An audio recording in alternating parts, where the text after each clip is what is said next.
Hello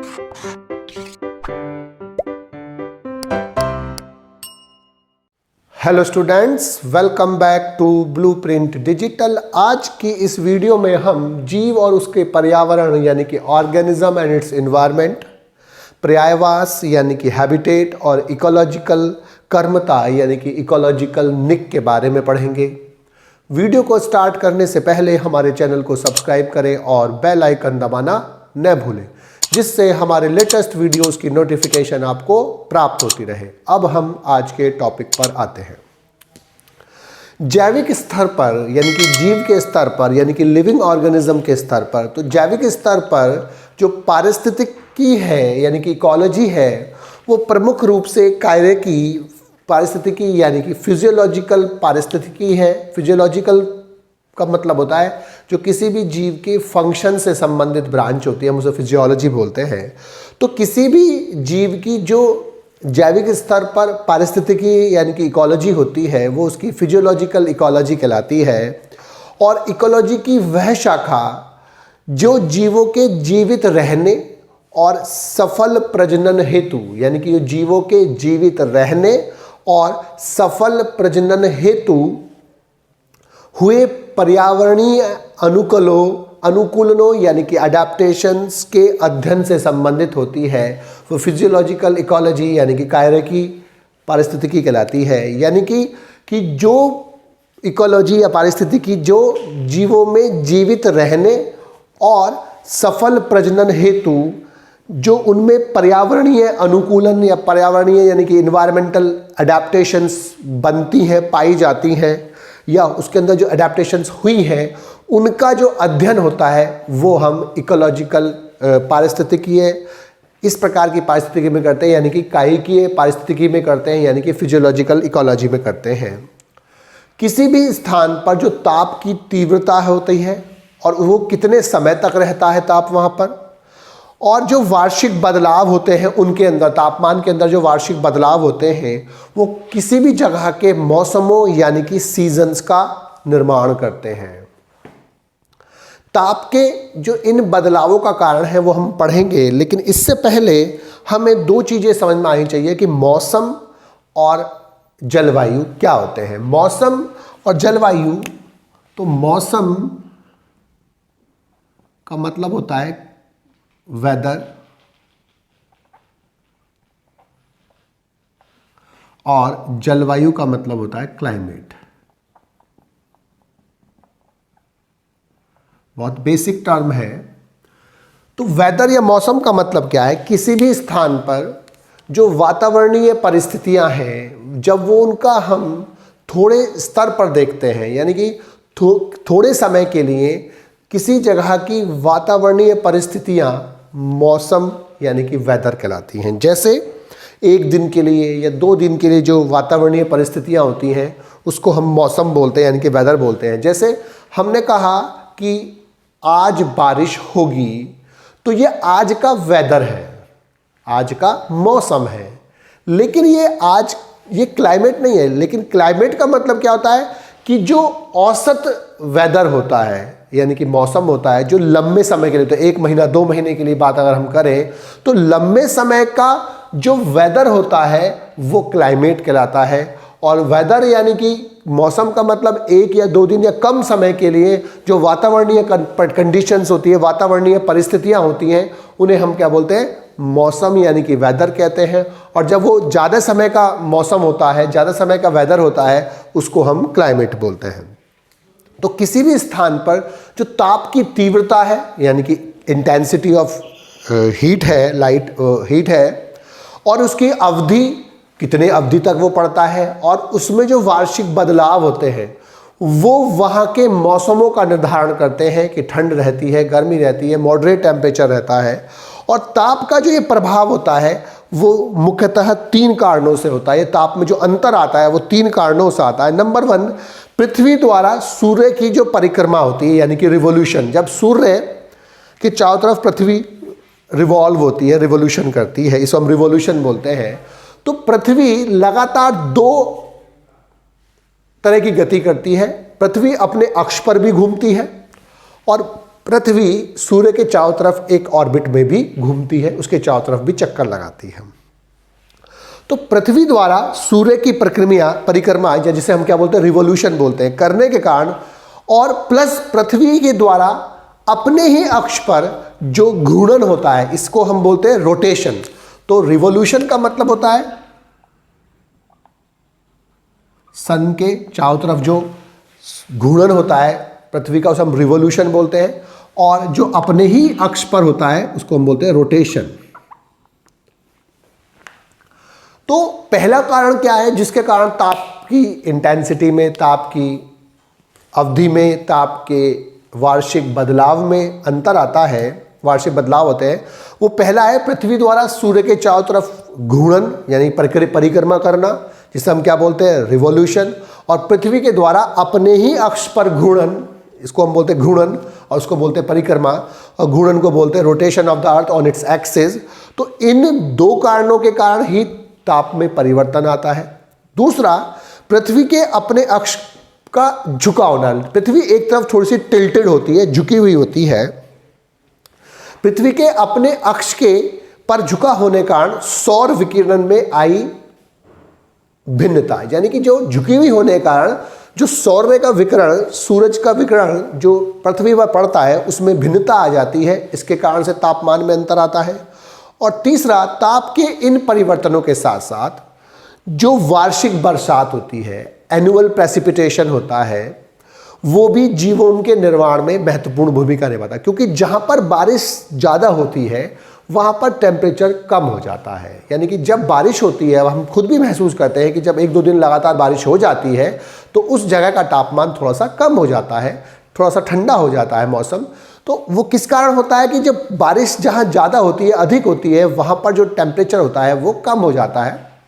तो ये तीनों कारण हैं कि जिसके कारण किसी भी जगह का जो ताप में परिवर्तन होता है वो होता है, एक तो पृथ्वी के द्वारा सूर्य के चारों तरफ घूर्णन, प्लस पृथ्वी का अपने अक्ष के चारों तरफ घूमना, रिवोल्यूशन और रोटेशन, पृथ्वी का एक ओर झुका होना, टिल्टेड होने का कारण सौर विकिरण की जो अमाउंट है वो कम आती है, ज़्यादा आती है, भिन्नता आती है उसमें। तीसरा, ताप के इन परिवर्तनों के साथ साथ वार्षिक बरसात में भी जो ताप का जो इंटेंसिटी है, ताप की जो तीव्रता है वो कम या अधिक हो सकती है। तापमान के साथ साथ जो वर्षा है वो महत्वपूर्ण रोल प्ले करती है। जो बरसात या वर्षण होता है, जो बरसात और वर्षण, इसके अंदर दो चीजें आती हैं, यानी कि वर्षा भी आती है इसके अंदर, यानी कि रेनफॉल, प्लस हिम, स्नोफॉल। दोनों ही वर्षण के अंतर्गत आती हैं। तो खाली वर्षण का मतलब केवल रेन नहीं है, रेन के साथ जो हिम आ रहा है, बर्फ जैसी स्ट्रक्चर आती है, स्नो आती है, वो भी इसके अंदर ही इंक्लूड होती है। अब तापमान और वर्षा दो सबसे महत्वपूर्ण फैक्टर हैं जो किसी भी जगह पर पाई जाने वाले बायोम का निर्धारण करते हैं, उसकी प्रकृति का निर्धारण करते हैं, पाए जाने वाले पौधों का निर्धारण करते हैं, और पौधों के अनुसार ही एनिमल्स का निर्धारण करते हैं। किसी भी जगह पर जो प्लांट्स पाए जाते हैं उन प्लांट्स का निर्धारण कौन करता है? तापमान और वर्षा। और उन वर्षा और तापमान के कारण जो प्लांट्स डेवलप होते हैं, उन प्लांट्स के अनुसार ही एनिमल्स विकसित होते हैं। जो जीवोम यानी कि बायोम होता है वो एक बड़ा इकोसिस्टम होता है, बड़ा परितंत्र होता है, जिसके अपने विशिष्ट क्लाइमेट होता है, जिसका अपने प्लांट्स होते हैं, जिसके अपने विशिष्ट एनिमल्स होते हैं। लेकिन एक जीवोम चूंकि बहुत बड़ा एरिया होता है, एक बड़ा लैंड का पीस होता है, तो उसके अंदर भी विभिन्न प्रकार के आवास यानी कि हैबिटेट्स पाए जाते हैं। लेकिन वो अलग अलग, एक ही बायोम में अलग अलग प्रकार के बायोम्स क्यों पाए जाते हैं? क्योंकि इसके विभिन्न स्थानों पर जो पाए जाने वाले स्थानीय एवं क्षेत्रीय अंतर होते हैं कि कहीं एक पर्टिकुलर जगह पर बारिश थोड़ी कम हो रही है, एक दूसरी जगह बारिश थोड़ी अधिक हो रही है, इधर थोड़ा सा सूर्य का प्रकाश माना कम है या इधर ज़्यादा है। इस प्रकार के अंतर से, जो स्थानीय अंतर होते हैं, स्थानीय और क्षेत्रीय जो अंतर होते हैं, उसके कारण एक बड़े बायोम में अनेक छोटे छोटे आवास यानी कि हैबिटेट्स पाए जाते हैं, पर्यायवास पाए जाते हैं। किसी भी स्थान की जो जलवायु होती है उसका निर्धारण वहाँ पर जो औसत मौसम होता है उसके द्वारा था। अर्थात क्योंकि अभी हमने क्या पढ़ा, जलवायु का मतलब क्या है कि किसी विशेष जगह पर अगर हम 1 या 2 दिन की या कम दिनों की या कम समय के लिए जो वातावरणीय परिस्थितियाँ होती हैं उन्हें हम मौसम यानी कि वेदर कहते हैं, और जो किसी विशेष जगह पर अधिक समय के लिए जो मौसम होता है, औसत मौसम होता है, हम उससे क्या बोलते हैं, क्लाइमेट कहते हैं यानी कि जलवायु कहते हैं। अब किसी भी विशेष स्थान पर जो जलवायु होती है उसका निर्धारण वहां के औसत मौसम के द्वारा होता है। अब चूंकि पृथ्वी जो होती है गोल होती है, अतः उसकी जो भूमध्य रेखा पर सूर्य की किरणें सीधी पड़ती है। अब जो सूर्य, जो पृथ्वी है, उस पृथ्वी पर ये बीचों बीच भूमध्य रेखा होती है जिसे हम इक्वेटर बोलते हैं। भू माने अर्थ के लगाते हैं, मध्य मतलब बीच में, और रेखा भूमध्य रेखा यानी कि इक्वेटर। अब ये जो दोनों है, ये हमारा साउथ पोल है और ये हमारा नॉर्थ पोल है।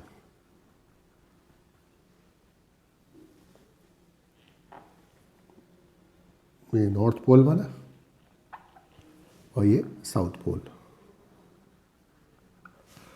तो उत्तरी ध्रुव और दक्षिणी ध्रुव है, तो जो इक्वेटर है, तो इक्वेटर पर या इक्वेटर के आसपास का जो एरिया होता है, इस पर सूर्य के प्रकाश की सीधी रेखाएं पड़ती हैं, और यहां पर जो पृथ्वी गोल है इसके कारण जो भूमध्य रेखा पर, उस पर सूर्य के प्रकाश की सीधी रेखा पड़ती है। लेकिन जो ध्रुवीय क्षेत्र होते हैं यानी कि साउथ पोल, नॉर्थ पोल, जो ऊपर वाले एरियाज हैं, इसमें जो ध्रुवीय क्षेत्र होते हैं वहां पर सूर्य की किरणें विस्तृत रूप से पड़ती है, अर्थात डायरेक्ट नहीं पड़ती हैं।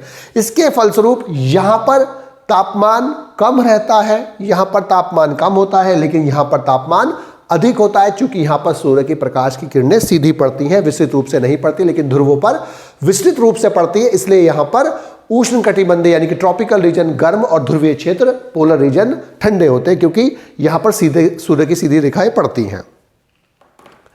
इसके बाद जो पृथ्वी की अपनी अक्ष पर जब झुकी हुई होती है, वो एक तरह से टिल्टेड होती है, तो अतः सूर्य के जो सामने जब वो चक्कर लगा रही होती है, तो चक्कर लगाते समय इसका एक ध्रुव एक समय में दूसरे ध्रुव की अपेक्षा अधिक सूर्य के निकट होता है। अर्थात फॉर एग्जांपल वो ऐसे झुकी हुई है, तो अगर सूर्य यहाँ है तो इस तरफ झुकी होने के कारण अगर वो ऐसे होगी तो यहाँ पर जो सूर्य का प्रकाश है वो ज़्यादा आएगा। अब चूंकि यहाँ झुका हुआ ऐसे, अगर ये ऐसे है तो यहाँ सूर्य का प्रकाश अधिक आएगा और यहाँ सूर्य का प्रकाश कम आएगा।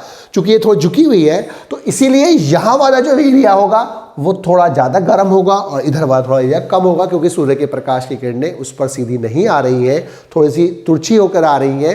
तो इसलिए झुका होने के कारण जो एक हिस्सा है, माना इस तरफ झुका हुआ है तो वो ज़्यादा गर्म होगा, ये वाला ठंडा होगा। अगली बार घूम के जब आएगा तो दूसरा हिस्सा गर्म हो जाएगा, एक हिस्सा ठंडा हो जाएगा। यानी कि एक समय पे झुकी होने के कारण एक समय पर सूर्य के प्रकाश का जो हिस्सा झुकी होने के कारण पृथ्वी पर जब पड़ता है तो एक एरिया पर ज़्यादा आता है, दूसरे पर कम आता है, जिसके कारण एक एरिया, एक अर्धभाग यानी कि ऊपर वाला आधा भाग, नीचे वाला आधा भाग, एक अर्धभाग ज़्यादा गर्म होता है, एक अर्धभाग कम गर्म होता है यानी कि ठंडा होता है। यही स्थिति जो है, ये दो स्थितियां मौसम में बदलाव लाती हैं, और यही कारण है कि जो भूमध्य रेखा है यानी कि इक्वेटर है, इसके अतिरिक्त पृथ्वी के सभी भागों में ऋतुएं यानी कि सीजन्स बदलते हैं। यहाँ पर तो वर्ष भर गर्मी सी ही रहती है क्योंकि सीधी प्रकाश आती है, लेकिन इसके अलावा सब जगह ऋतुएं बदलती हैं। जब एक अर्धभाग में यानी कि गोलार्ध बोलते हैं इसको, जब एक गोलार्ध में सर्दी होती है तो दूसरे गोलार्ध में गर्मी होती है, और फिर बाद में उनका रिवर्स होता है, जब जिसमें पहले गर्मी थी अब वहाँ सर्दी होगी, और जहाँ पहले सर्दी थी वहाँ अब गर्मी होगी। इसीलिए जो उष्ण कटिबंधीय क्षेत्र होते हैं उसमें जैव विविधता अधिक पाई जाती है। ये उष्ण कटिबंधीय स्थान है जो जहाँ पर ट्रॉपिकल एरिया बोलते हैं, 0 से 20 डिग्री तक ट्रॉपिकल, फिर 20 से 40 सब ट्रॉपिकल, और फिर 40 से 60 टेम्परेट, शीतोष्ण बोलते हैं जिसे। तो कटिबंधीय और उष्ण कटिबंधीय क्षेत्र जो होते हैं सामने इक्वेटर के पास के एरियाज, वहाँ पर जैव विविधता ज़्यादा पाई जाती है। और उस जैव विविधता के पाए जाने का कारण क्या है कि जो जैव विविधता इसलिए अधिक पाया जाता है कि जो लंबा विकासीय इतिहास है, यानी कि इसका इस एरिया पर, क्योंकि बहुत पुराने समय से यहाँ पर टेम्परेचर और अन्य वातावरणीय कारक जीवन के लिए अधिक उपयोगी रहे, जीवन के लिए अधिक सूटेबल रहे, इसीलिए यहाँ का विकासीय इतिहास बहुत बड़ा है। बहुत वर्षों से यहाँ पर, बहुत लंबे समय से यहाँ पर विकास चल रहा है जीवों का, इसलिए यहाँ पर अलग अलग प्रकार के जीव पाए जाते हैं। जो एक ही एंसेस्टर से अनेकों प्रकार के जीव विकसित हुए, सभी यहाँ पाए जाते हैं। दूसरा, मोर सोलर रेडिएशन, यानी कि यहाँ पर जो सूर्य का प्रकाश होता है वो ज़्यादा पाया जाता है, जो प्रकाश संश्लेषण और अन्य गतिविधियों के लिए प्लांट्स के लिए आवश्यक होता है, जिससे उनकी बायोडाइवर्सिटी बढ़ती है। और तीसरा कि यहाँ पर जो वातावरण पाया जाता है, यहाँ पर जो कंडीशंस पाई जाती हैं या जो सीजन्स पाए जाते हैं, यहाँ पर जो जलवायु पाई जाती है, क्लाइमेट पाए जाते हैं, वो वर्ष भर लगभग समान बरकरार रहता है और जिसमें वेरिएशन बहुत कम आते हैं, यानी कि उनमें अंतर कम आते हैं। एक जैसा पूरा प्रिडिक्टेबल एनवायरनमेंट पूरे वर्ष एक सा बना रहता है। इसके बाद जो हमें नेक्स्ट पढ़ना है वो है पर्यायवास, यानी कि हैबिटेट।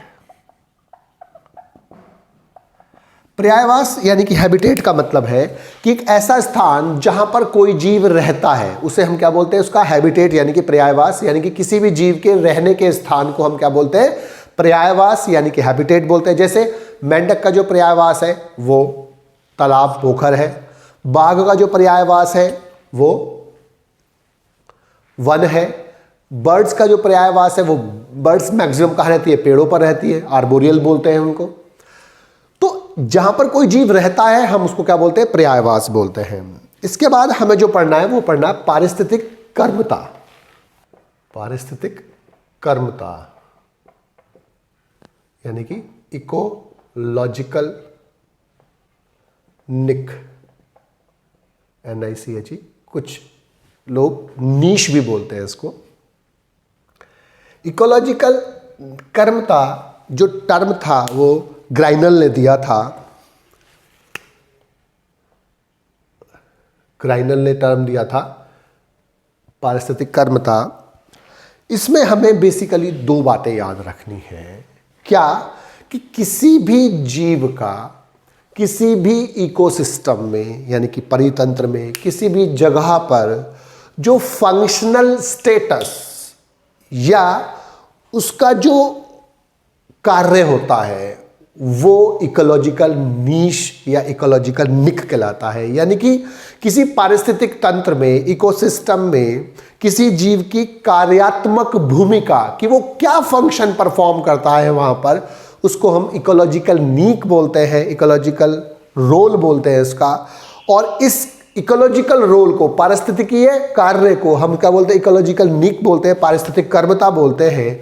इकोलॉजिकल निक किसी भी परितंत्र, किसी भी इकोसिस्टम पर, किसी भी जगह पर जीव की क्रियात्मक स्थिति या स्टेटस को प्रदर्शित करता है। उसकी क्रियात्मक स्थिति क्या है, उसका स्टेटस क्या है, अर्थात वो उसका फंक्शनल एस्पेक्ट होता है, फंक्शनल कार्य होता है और उसका वो एड्रेस होता है जहां पर वो काम करता है। जैसे हम एक अपने घरों में रहते हैं लेकिन काम करने किसी ऑफिस में जा रहे हैं, तो वो हमारा इकोलॉजिकल निक है जहां पर आप अपने कार्य कर रहे हैं, अपना फंक्शन परफॉर्म कर रहे हैं।